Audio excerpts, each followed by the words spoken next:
Unturned is presented by UpdateAI.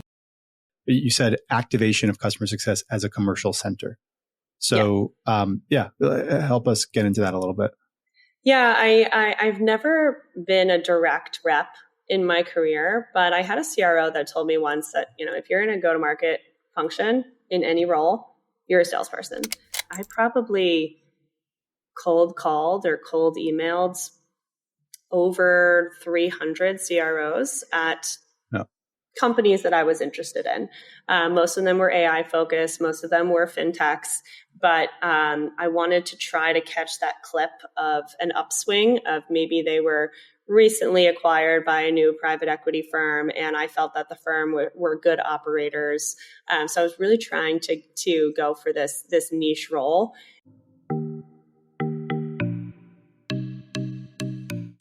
Hello, everybody, and welcome to this week's edition of Unturned. I'm Josh Schachter. I'm not the co-host today. I'm the host. Christy and John are absent, but I'm very excited to be here with Carly Van Kirk. Carly is the head of customer success at AngelList, a really cool company I'm the beneficiary of. I'm involved indirectly through what they do, maybe directly as well. So Carly, we want to hear all about, she's in this role now for going on 7-8 months, and we want to hear more about getting going in this leadership position. Welcome to the program, Carly. Yeah, thanks so much for having me. Yeah, absolutely. Okay, so I know AngelList very well. I'm sure a lot of listeners out there do as well, but I'm sure there's a certain percentage that are not as familiar. So tell us a little bit about AngelList, what you do, and then we want to get into your role and your organization within the company. Sure. Yeah, AngelList has a very unique branding journey, but right now, we are a service and platform provider to the venture community. So we offer accounting software services, private markets, intelligence data via AI, and a full service fund management solution that essentially powers the venture ecosystem. So our core customer is and has been the emerging GP, but moving up market, we focus increasingly on winning top VC firms, starting with Scout programs at Sequoia, General Catalyst, A16Z, and then expanding from there. And then our customer's customer is the institutional LP, whose experience has to be perfect because they dictate to GPs and subsequently to portcos, which provider to use for fundraising. So I know this predates you because you've been there for less than a year now, but during COVID, I think there was like a big spike in this, right? A lot of folks that are like, oh, I want to run a syndicate. I want to be an emerging GP, new to the VC world. I don't necessarily come from that track out of school or whatever the case might be. So it sounds like, there's been this mushrooming of people on the platform, of investors on the platform. You want to cater to a lot of those, like you said, the emerging partners that whether they're part of an institution or just kind of doing it on their own, you're helping to facilitate their investment strategy. Yes, we did see a ton of growth during COVID. We actually, we created a new concept called a rolling fund.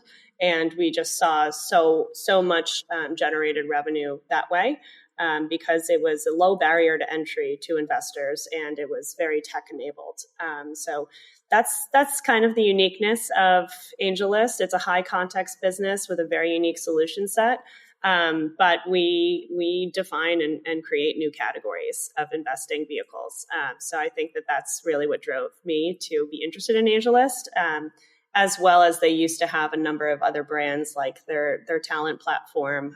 So overall, the idea behind AngelList has always been how can we increase innovation because we truly believe that moves the needle for society. Yeah, awesome. Well, thank you. On behalf of my company, UpdateAI, we have a syndicate that has invested a couple times in Update. And so we appreciate the mechanisms that you guys rolled out to enable that. Tell us a little bit about your role at AngelList as the head of customer success, and also just about the way that the group is organized, the segments of customers that you're mostly helping to manage. Let's go into that a little bit. Sure. So if I had to say, what my core competency, what I learned that it is, over my career, it's really team formation and augmentation. And AngelList is at a point of significant growth at the moment. Like I said, moving from serving emerging GPs and perhaps smaller syndicates, SPVs, and smaller funds to really catering to an institutional grade experience. And because of that, they restructured the formerly known as customer relations team, which was very operationally execution focused, to be more of a strategic advisor and to have a more scalable structure akin to a customer success team. But you're not talking about traditional SaaS CS focused on end user adoption, usage, deploying seats, training and education, all of the user administration elements that comes with a SaaS platform. We're really talking more akin to professional or managed services advisory teams. It is a post-sales function. Right now, the team is about 30 people focused on serving general partners. And then we also have a kind of like a tiger team that's focused on the institutional LP experience. But we're leveraging years of repetition as a fund admin and full service provider to guide these GPs. And because of that, you really need to be a very high context and adaptable individual. So we have, junior paralegal type profiles, TAC experts, compliance officers, et cetera. And in understanding those nuances, we need to have incredibly robust training materials internally, but also be incredibly customer-centric in driving outcomes for the GPs. It's a very nuanced segment, I guess. And we did just create we restructured our customers. So we have, what did I just do? The math on 28,000 customer accounts. These are GPs or these are end user? Okay. These are 28,000 unique syndicates on the platform. And we also manage billions of dollars in assets through the platform because we're a fiduciary as well. So you see where I'm going with this. There's a lot going on here. No, I was going to say, because of my exposure, having had some of the syndicates invest in our company, like the last mile delivery always involves somebody helping from AngelList. Mm-hmm. And this is, I think it's already been, close to a year since the last time that happened. So maybe there's pre-Carly and post-Carly, right? So this is all pre-Carly, but I can imagine that you're dealing with two things, and which makes the job difficult. This is people's finances. So the margin of error is probably very low because whatever, the GPs, the people who are running these funds, these syndicates, are reliant on you to help them with an impression to the people that are participating into their syndicate, which is incredibly important. So no margin for error. Right. And I'd imagine 28,000 GPs, partners that are helping to raise these funds. You've got, probably like 20,000 of those people probably don't know exactly what they're doing. This is first or second time that they're doing this. And so they're confused and they're leaning on you. I can only imagine it is a very tough role to manage. Yeah. And as a leader as well, to your point, 20,000 of those, maybe they are pretty inactive. Right. Because they either weren't successful. It's not easy to be successful raising a fund, especially with target allocation that you're looking for. But the core customer base that we just resegmented, the tier 1 GPs are probably in the we probably have about 2,000 of those, we'll call it, and then tier 2, tier 3, and so on. And it's a really interesting exercise. I've done it a number of times in my career now, but you have to retrofit your segmentation logic to be very, very context heavy within the business that you're trying to solve for, and also not sacrificing service quality as you make adjustments and perhaps let a less sophisticated GP or a GP that just doesn't require as much of a high touch know that, hey, we actually aren't going to provide dedicated account management services, but we do have a very robust tech-enabled, low touch service option for you to self-serve through AI and through knowledge materials that we've been working on for years of experience. Yeah. Okay, so you've had this role since Q4. It's a very tough time for a lot of people to be transitioning into new roles, especially at the leadership level. It's their pyramid and there's less opportunities. Is there any interesting story about how you came across this role, or is it just, no, applied on LinkedIn and we can move on? Yeah, this is, I don't mind sharing because I think a lot of people are in this position. But last year I was really looking for a change. I had been running any type of post-sale or pre-sale, supporting sales teams at a variety of fintechs. And, usually I'm hired by a CRO type executive role, sometimes a COO or a chief customer officer, but typically a CRO. And I had been servicing the same type of customer for quite a while. It was always, an HSBC, Wells Fargo, a tier one wholesale or retail global bank. And I intimately understand their business problems. I really enjoy working through change management and digitization efforts with banks. But it can become monotonous at times, especially going through 12 to 18 month sales cycles. There just isn't that instant gratification. So I was really willing to take some time off and do some consulting work to see if I got any kind of like peaks of interest and, any inspiration outside of my typical niche in fintech. And through doing that, I probably cold called or cold emailed over 300 CROs at companies that I was interested in. Most of them were AI focused. Most of them were fintechs. But I wanted to try to catch that clip of an upswing of maybe they were recently acquired by a new private equity firm, and I felt that the firm were good operators. So I was really trying to go for this niche role. And AngelList actually was brought to me by a known executive recruiter, James Campbell. He's great in the industry, works in New York. And he was like, this is kind of a little bit of a different vibe, but similar to your background in them wanting to go up market and them needing to restructure their team, lots of internal change management, lots of organizational development decisions. What do you think? And I was like, well, I work for startups and scale ups, but I don't work on the venture side. I don't work in capital markets, in a capital marketplace. I don't work in private markets from a fund raising or fund services side. So I definitely don't have imposter syndrome at this point in my career. In most cases, I'm happy to say, but I was a little reticent in just, will the executive team have confidence and faith in me that I have enough, wherewithal to not have the domain expertise and still set the team up for success and understand the customers. But I took a bet on AngelList. I took a bet on me. So far, it's working out pretty well, and I'm learning a lot. So it's a really unique place, and I think there's just a ton of potential in continuing to scale this team. Yeah. Hey, everybody, it's Josh. Ever wonder what your team's missing in customer calls? UpdateAI doesn't just take notes. It captures the moments that matter.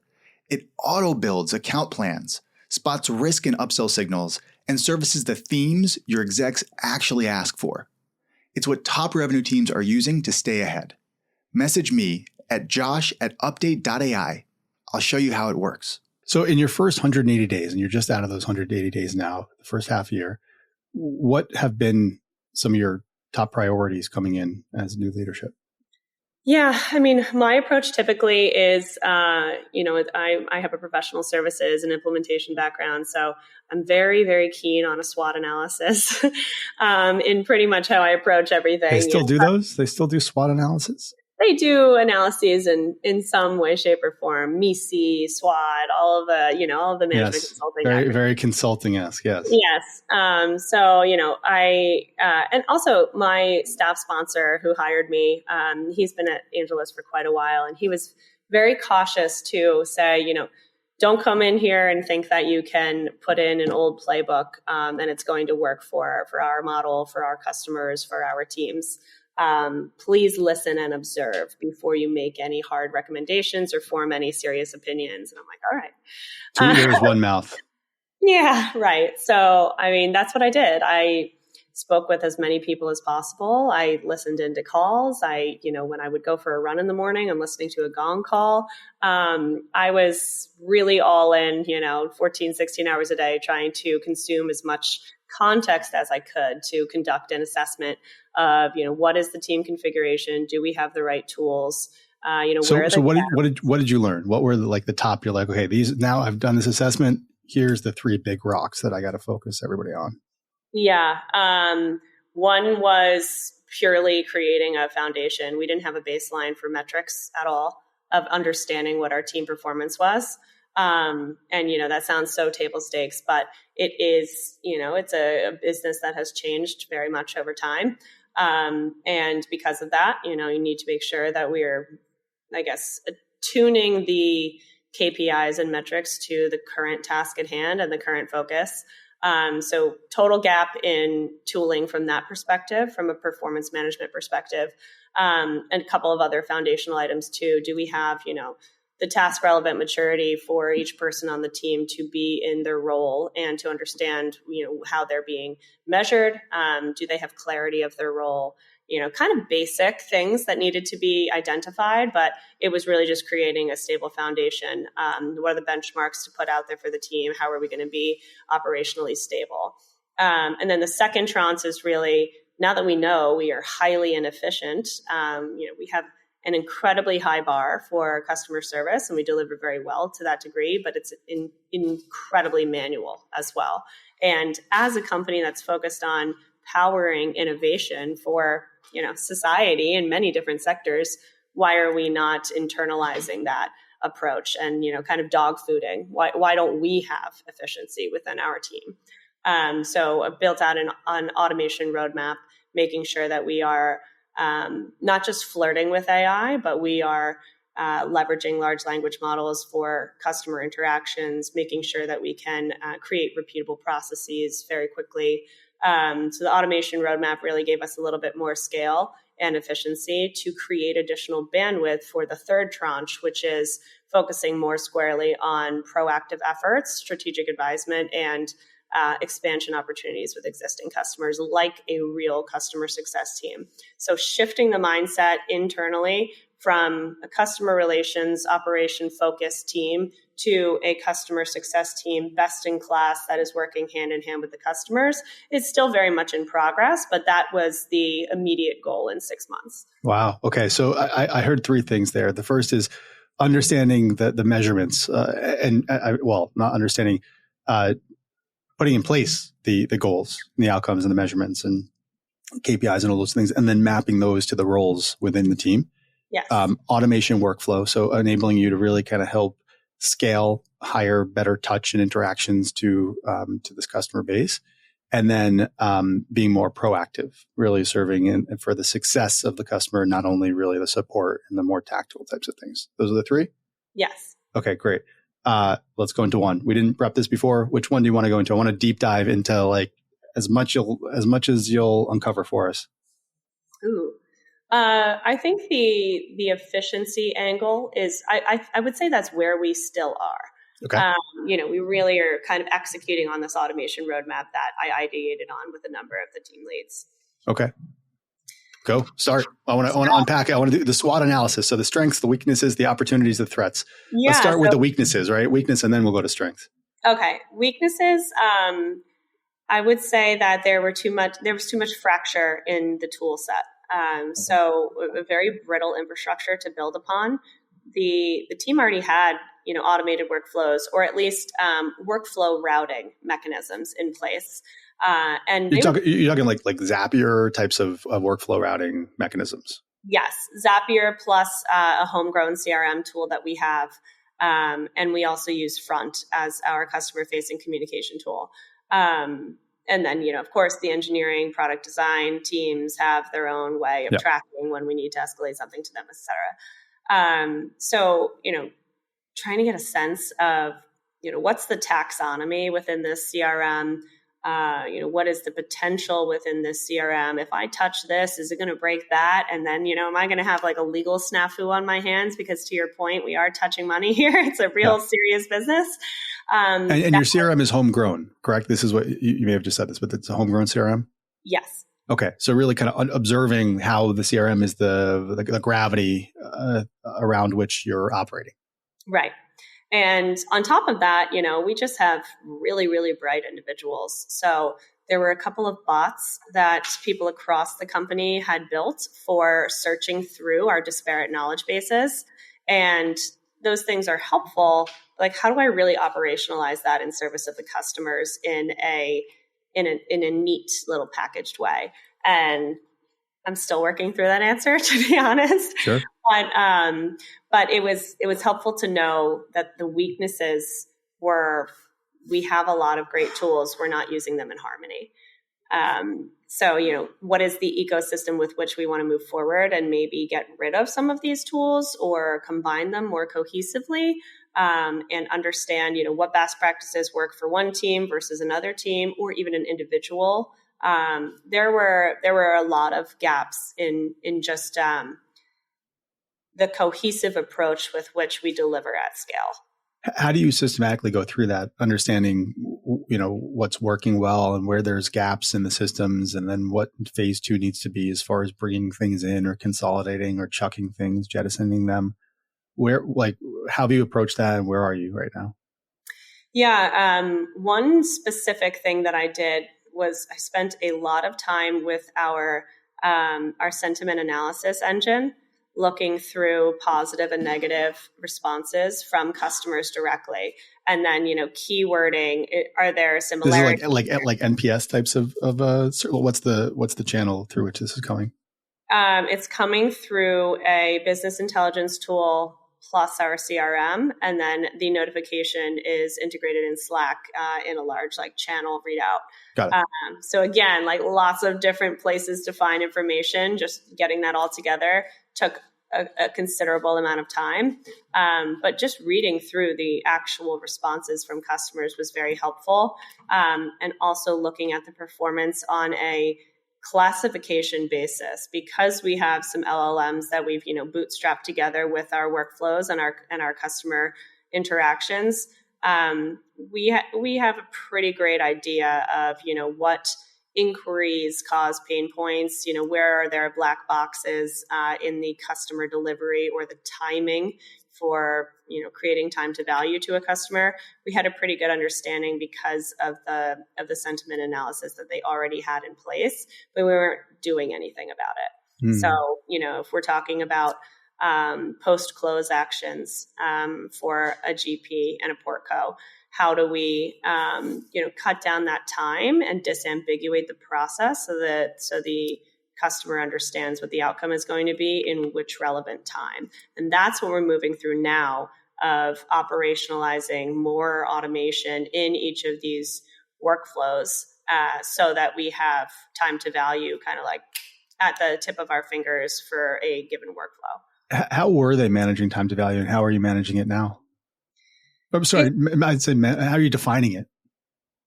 It is, it's a little bit of a subjective definition because there's so much operational due diligence that is required in many of our workflows on the GP or on their legal team.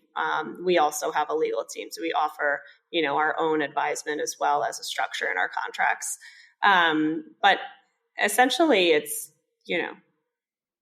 did we get to the right outcome? So some of it's binary and some of it is subjective.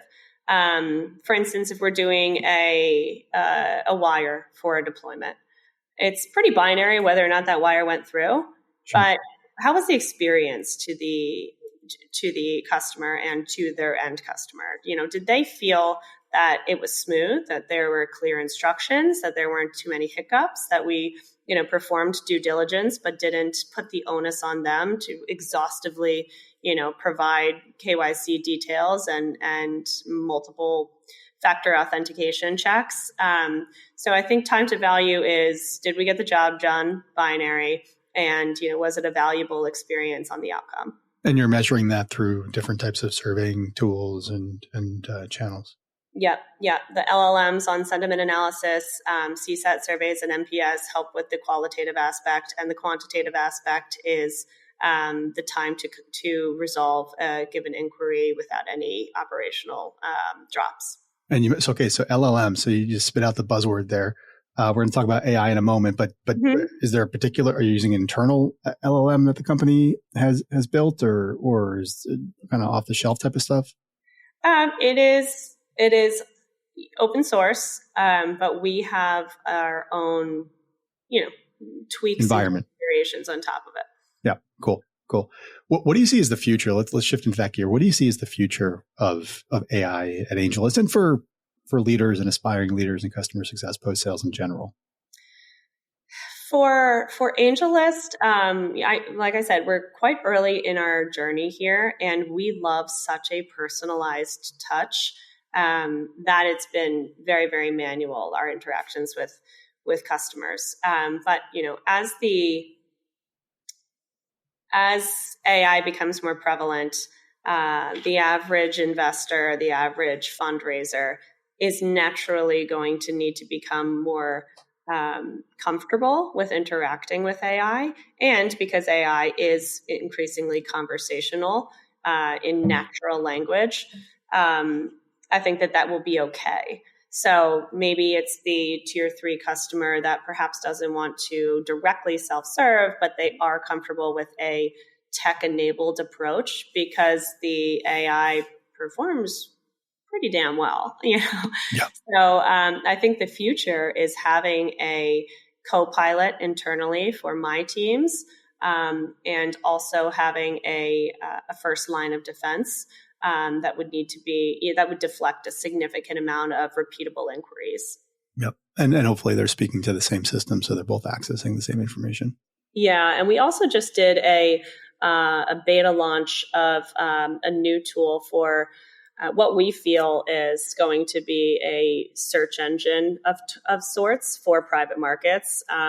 So our CEO built that out directly himself, and it's gathering and anonymizing all of our private markets data, plus hooks into SEC data and so on, so that you can query while you are looking to make an investment your own past investments and other similar data to make an informed choice. So that's more pie in the sky, kind of being a super app for private markets and in the future. I don't think that it's too far in the future, but it's certainly taking shape right now as we test feedback with early adopters. That's AngelList's productization of AI as a commercial center. Yep. It makes so much sense. We spoke to Crunchbase, a couple months ago, and they're doing all sorts of things with AI now, and I know others as well. For a company like AngelList that's just sitting on troves of data, it's got to be a really exciting and probably overwhelming time right now, because you can just go in any different direction. So you want to make sure you get the right one, because we know things are just moving so quickly. On that note about the commercialization of things, so I asked you earlier if you check back in 1 year. And I want to end on this note here. If we check back in 1 year, what would be the one thing you'd really hope to accomplish? And you said activation of customer success as a commercial center. So help us get into that a little bit. Yeah, I've never been a direct rep in my career, but I had a CRO that told me once that, if you're in a go-to-market function in any role, you're a salesperson. And that really resonated with me. That was pretty early in my career. So I view myself as a revenue leader. I find it stimulating, and certainly, making your role and your team's function mission critical to the business means assisting with generating revenue, or at least retaining that revenue. So where AngelList is right now from a CS perspective is we are focused on revenue retention, customer retention, and a phenomenal customer experience. But because my team, they are so context driven, and they have the repetition of so many funds over time, different configurations of funds, different fund structures and nuances, they're really subject matter experts. And what I view customer success as moving forward with increased AI prevalency is just, you need to be a subject matter expert in order to help your customer, because we're not talking about user administration anymore. We're not talking about seats and, do we have the right roles and training for our users? We're talking about truly partnering with them to create bespoke solutions to solve their unique business needs. Not everyone's needs are the same. Everyone's on a different journey. And I feel that my team moving forward really needs to be part of that revenue generation story because of their unique subject matter expertise, even more so at times than the reps that don't necessarily have as many touch points throughout a fund life cycle to provide guidance and to really understand what they want to replicate in their next fund. So I'm hearing professional services from you. Yeah. Yeah, I mean, I guess I can't shake the professional services edge, but I think, customer success leaders and customer success professionals need to become more comfortable and more technical in offering solutions to their customers, because it's just not good enough to provide check-ins to customers and expect that they want to pay for that. You need to provide value in the interaction. So you're setting up the foundations now, and then hopefully end of year, there you go. Off you are to the races of the commercial center for post-sales. Carly, this was great. I'd love to have you back on in close to a year and see how all these goals, have netted out. I'm sure you'll be off to great things. But in the meantime, thank you so much for being on the program. Thank you. This is great. Thanks so much. Awesome.